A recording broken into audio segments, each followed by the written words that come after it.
अभी हाल ही में रशिया में साइबेरिया के शहर के दूर के इलाके याकुतिया क्षेत्र में 14 अप्रैल की सुबह एक रहस्यमयी मूर्ति मिली है। कहा यह जा रहा है कि यह मूर्ति लगभग 3000 से 5000 साल पुरानी है। हालांकि इसकी कार्बन डेटिंग अभी नहीं हुई है, लेकिन इस स्टेचू को देखकर दावे ये लगाए जा रहे हैं कि यह मूर्ति उन गिराए हुए स्वर्गदूतों में से एक की है जो शैतान के साथ स्वर्ग से गिराए गए थे। और इस स्टेचू को फॉलन एंजल की स्टेचू कहा जा रहा है। तो क्या सच में ये स्टेचू फॉलन एंजल की है? क्या सच में अब दुनिया का अंत बहुत जल्द होने वाला है? क्या सच में शैतानी दूत दुनिया के सामने निकल कर बाहर आ रहे हैं? क्या बाइबल की वो भविष्यवाणी पूरी हो रही है जिसमें यीशु मसीह ने कहा था, क्योंकि कुछ ढपा नहीं जो खोला ना जाएगा और ना कुछ छिपा है जो जाना ना जाएगा। और तो और हनोक की पुस्तक में तो साफ साफ इस फॉलन एंजल की पत्थर की स्टेचू के बारे में लिखा हुआ भी है, जहां पर इनको वॉचर्स कहा गया है। क्या ये उन वॉचर्स में से एक की मूर्ति है? पर बाइबल इस बारे में क्या कहती है, जानेंगे इस वीडियो में।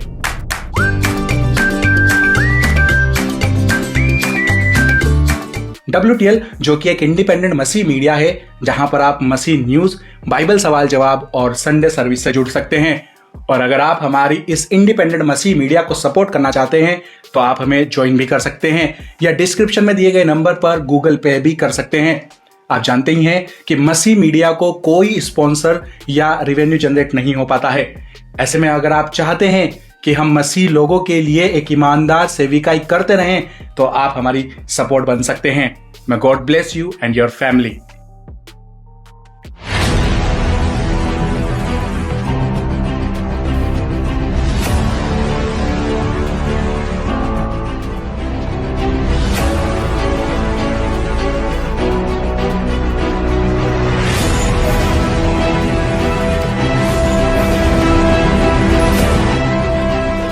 साइबेरिया के दूर दराज के बर्फीले इलाकों में ये मूर्ति पाई गई है, जहां इलाका बहुत ही ठंडा रहता है और बर्फीले तूफान चलते रहते हैं। जब ये मूर्ति वहां के खोजकर्ताओं को मिली तो उन्होंने इसकी वीडियो और फोटोज इंटरनेट पर डाल दिए और फिर ये बहस शुरू हो गई है कि ये स्टेचू उन फॉलन एंजल्स की है जो शैतान के साथ स्वर्ग से गिरा दिए गए थे। अगर इस वीडियो में आप इस स्टेचू को देखें तो बेशक ये स्टेचू देखने में तो फॉलन एंजल्स की ही लग रही है। इसके दो बड़े बड़े पंख हैं जैसे एंजल्स के होते हैं, एक रोब जैसा पहनावा है जो ऊपर से नीचे तक इसको ढके हुए है, हाथ में एक तलवार और एक शील्ड भी है। और ये स्टैंड पोजीशन में नहीं है बल्कि ये नी डाउन पोजीशन में है, जैसे झुक के किसी को दंडवत कर रहा है। इसका साइज अगर आप देखें तो काफी बड़ा है। ये नी डाउन पोजीशन में है, फिर भी आम इंसानों से आप देख सकते हो काफी बड़ा है।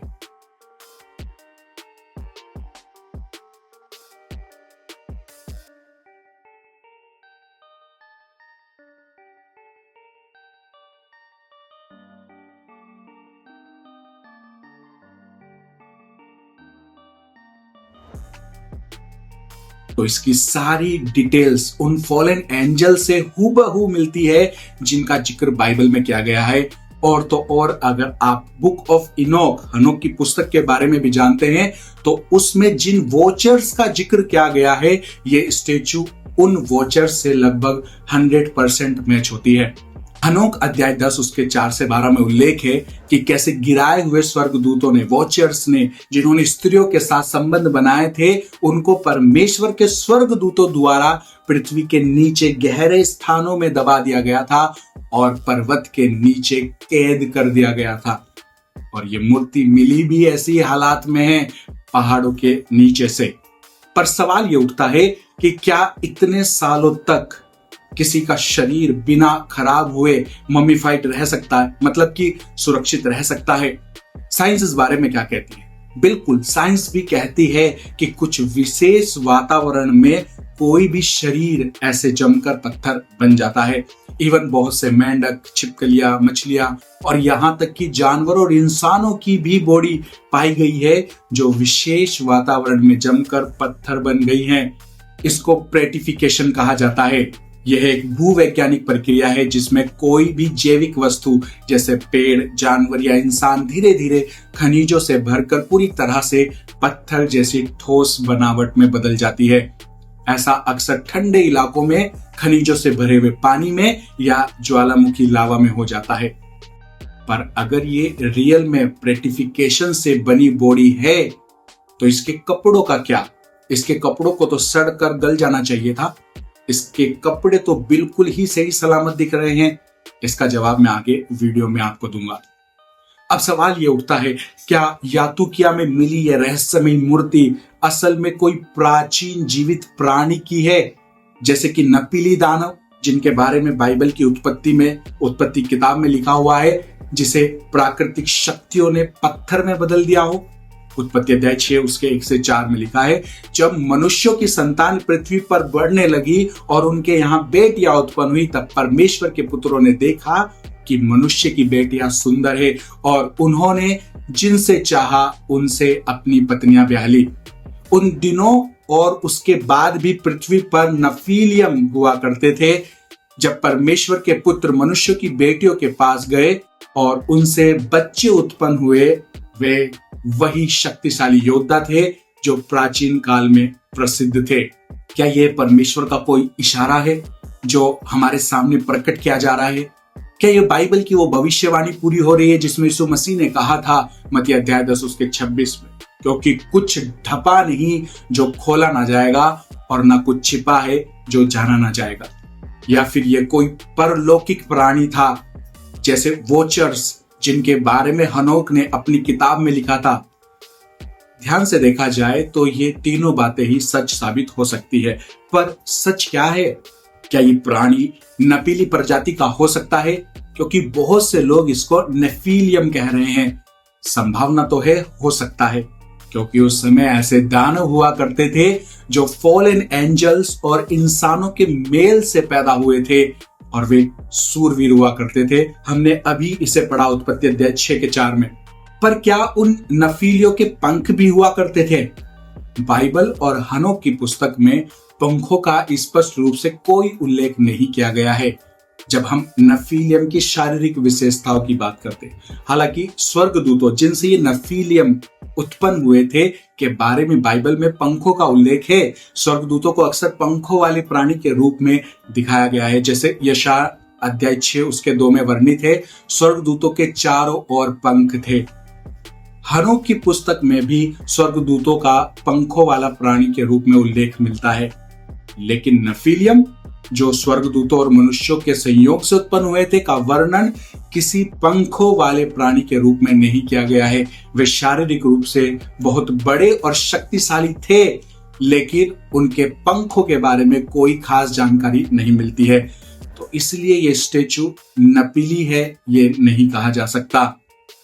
तो फिर क्या ये वो वोचर्स में से एक है जिनको हनोक की पुस्तक में परमेश्वर ने सजा के तौर पर पर्वतों के नीचे कैद कर दिया था? बाइबल के अनुसार फॉलन एंजल्स बेड़ियों में बांधकर कैद में डाल दिए गए थे। वो एंजल्स जिन्होंने इंसान की स्त्रियों से बच्चे पैदा किए थे। अपनी इस वीडियो में मैंने आपको डिटेल में बताया हुआ है, आप वो वीडियो देख सकते हैं। उनको बांधकर कैद में डाल दिया गया था। बाकी के फॉलन एंजल्स शैतान के साथ रहते हैं, यहूदा अध्याय 1 उसके 6 में। और जिन स्वर्गदूतों ने अपनी पहली सी स्थिति नहीं रखी बल्कि अपने निवास स्थान को छोड़ दिया, उन्हें उसने महादिन के न्याय के लिए अनंत बेड़ियों में बांधकर अंधकार में रखा है। और दूसरा पत्रस अध्याय 2 उसके 4 में भी, क्योंकि जब परमेश्वर ने उन स्वर्गदूतों को नहीं छोड़ा जिन्होंने पाप किया, बल्कि उन्हें नरक में डाल दिया और अंधकार की बेड़ियों में बांध दिया जहां वे न्याय के दिन की प्रतीक्षा कर रहे हैं, तो क्या ये स्टेचू उन्हीं में से एक की हो सकती है? तो बाइबल के अनुसार फॉलन एंजल्स इमोर्टल्स हैं, यानी कि अनश्वर, कभी ना मरने वाले। इसलिए उनको कभी ना बुझने वाली उस आग में हमेशा के लिए डाल दिया जाएगा, क्योंकि उनको मारा नहीं जा सकता। वो बस इन्फिनिटी के लिए नरक में जलते रहेंगे। तो ये स्टेचू तो ये तो डेड है, तो ये उनमें से एक नहीं हो सकती है। फिर ये क्या है? ये एक इल्यूमिनाटी एजेंडा।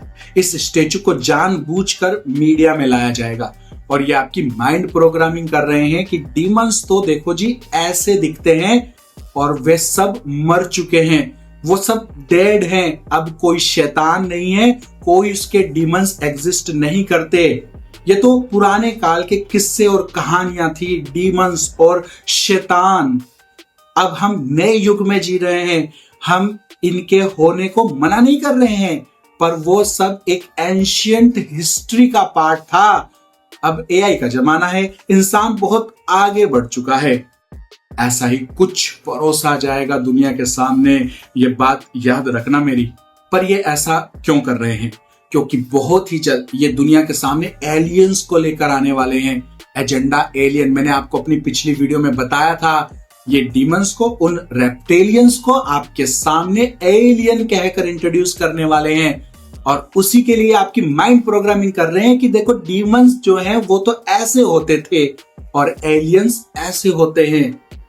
एलिस्टर क्रॉली ने अपनी बुक में लिखा था, जब उसने एक डीमन को चैनल किया था तो उस डीमन ने, जिसने क्रोली को अपना नाम लूसीफर कह के बताया था, उसने कहा था कि अभी लोग हमें एंजल्स, फॉलन एंजल्स के नाम से जानते हैं, लेकिन आने वाले समयों में लोग हमें किसी और नाम से जानेंगे।